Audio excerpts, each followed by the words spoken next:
तो चलिए बिना किसी देरी के आज के इस एक्सप्लेनर में सीधे डाइव इन करते हैं। आज हम नेशनल इलेक्शंस के खर्चे और देश के एजुकेशन बजट के बीच एक ऐसा कंपैरिजन करने वाले हैं जो वाकई आपको हैरात में डाल देगा। ये पूरा डेटा हमें इस बात पर गहराई से सोचने पर मजबूर करता है कि हम एक देश के रूप में आखिर अपने रिसोर्सेज कहां और कैसे एलोकेट कर रहे हैं। तो सबसे पहले बात करते हैं द ग्रैंड एक्सपेंस की, यानी 24 के चुनाव के आंकड़ों का विश्लेषण। 1,34,000 करोड़ रुपए। जी हां, बिल्कुल सही सुना आपने। ये 2024 के नेशनल इलेक्शंस का एस्टिमेटेड खर्चा है। ये नंबर इतना बड़ा है ना कि दिमाग में जल्दी प्रोसेस ही नहीं होता। जब हम दुनिया के सबसे बड़े लोकतंत्र का जश्न मनाने की बात करते हैं तो ये आंकड़ा हमें बताता है कि इस सिस्टम को चलाने के लिए लिटरली किस लेवल पर पैसा फ्लो करता है। अब इस जाइगेंटिक नंबर को थोड़ा सिंपल करते हैं। अगर इस टोटल अमाउंट को हम देश भर के वोटर्स की गिनती से डिवाइड कर दें तो इसका सीधा सा मतलब निकलता है कि हर एक वोटर पर लगभग 1400 रुपए का खर्च आ रहा है। 1,34,000 करोड़। वैसे सुनने में बहुत दूर की बात लगती है, राइट? पर वोटर 1400 रुपए, ये इस भारी भरकम खर्चे को एकदम हमारे और आपके पर्सनल लेवल पर ले आता है। आगे बढ़ते हैं दी अल्टीमेट बेंचमार्क की तरफ, जो सच में एक बहुत ही चौंका देने वाली तुलना है। जरा इस कंपैरिजन को ध्यान से देखिए। 2024 के इलेक्शन बजट का फिगर है 1,34,000 करोड़ रुपए। और पता ये नंबर कितना बड़ा है? ये एक्चुअली देश के पूरे साल के एजुकेशन बजट यानी 1,28,000 करोड़ से भी ज्यादा है। एक तरफ सिर्फ एक इलेक्शन साइकिल का खर्चा और दूसरी तरफ देश के भविष्य को बनाने वाली एजुकेशन का पूरे साल का बजट। ये कंपैरिजन लिटरली माइंड ब्लोइंग है। अब आते हैं द अपॉर्चुनिटी कॉस्ट पर। आइए इस डेटा को थोड़ा विजुलाइज करके समझते हैं। इकोनॉमिक्स में एक कॉन्सेप्ट होता है अपॉर्चुनिटी कॉस्ट। मतलब अगर ये पैसा इलेक्शंस में नहीं लगता तो इससे फिजिकल इंफ्रास्ट्रक्चर में क्या क्या बनाया जा सकता था। सोचिए, एक नया आईआईटी बनाने में रफली 2,000 करोड़ रुपए लगते हैं। इस हिसाब से उस इलेक्शन बजट से देश में 67 बिल्कुल नए आईआईटीज बनाए जा सकते थे। 67 नए टॉप टियर इंस्टीट्यूशंस। सोचिए, इससे कितने सारे स्टूडेंट्स का फ्यूचर बदल सकता था। हेल्थ केयर के पॉइंट ऑफ व्यू से देखें तो सिचुएशन और भी ज्यादा शॉकिंग है।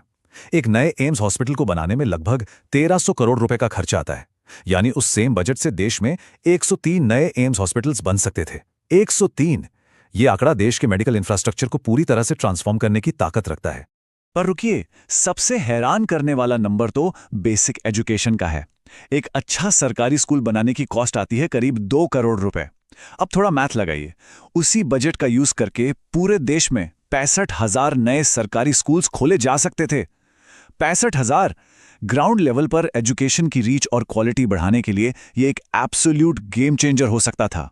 तो सब कुछ मिलाकर पिक्चर कुछ ऐसी दिखती है। ये 1,34,000 करोड़ का फिगर सिर्फ एक हवाई नंबर नहीं है। ये एक्चुअली रिप्रेजेंट करता है उन 65,000 स्कूल्स, 103 हॉस्पिटल्स या 67 यूनिवर्सिटीज को जो हकीकत में बनाए जा सकते थे। ये हमें समझाता है कि नेशन बिल्डिंग के नजरिए से इस एक बजट की एक्चुअल परचेजिंग पावर आखिर कितनी ज्यादा है। चलिए आगे देखते हैं द 10 ईयर ट्रेजेक्ट्री और आंकड़ों में हुई इस ग्रोथ का एनालिसिस करते हैं। कॉस्ट्स में आई इस मैसिव जंप को तो देखिए।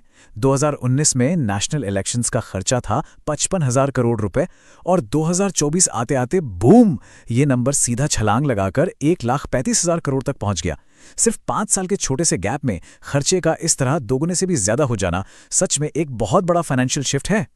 अगर पिछले 10 सालों के ट्रेंड को क्लोजली एनालाइज करें तो इलेक्शन बजट में पूरी 4 गुना, जी हां 4 टाइम्स की भारी वृद्धि हुई है। और उसके ठीक ऑपोजिट इन्हीं 10 सालों में देश के एजुकेशन बजट में सिर्फ 1.5 टाइम्स की ग्रोथ हुई है। इन दोनों की स्पीड के बीच का ये गैप साफ दिखाता है कि वक्त के साथ साथ हमारी पूंजी का फ्लो किस डायरेक्शन में तेजी से बढ़ रहा है।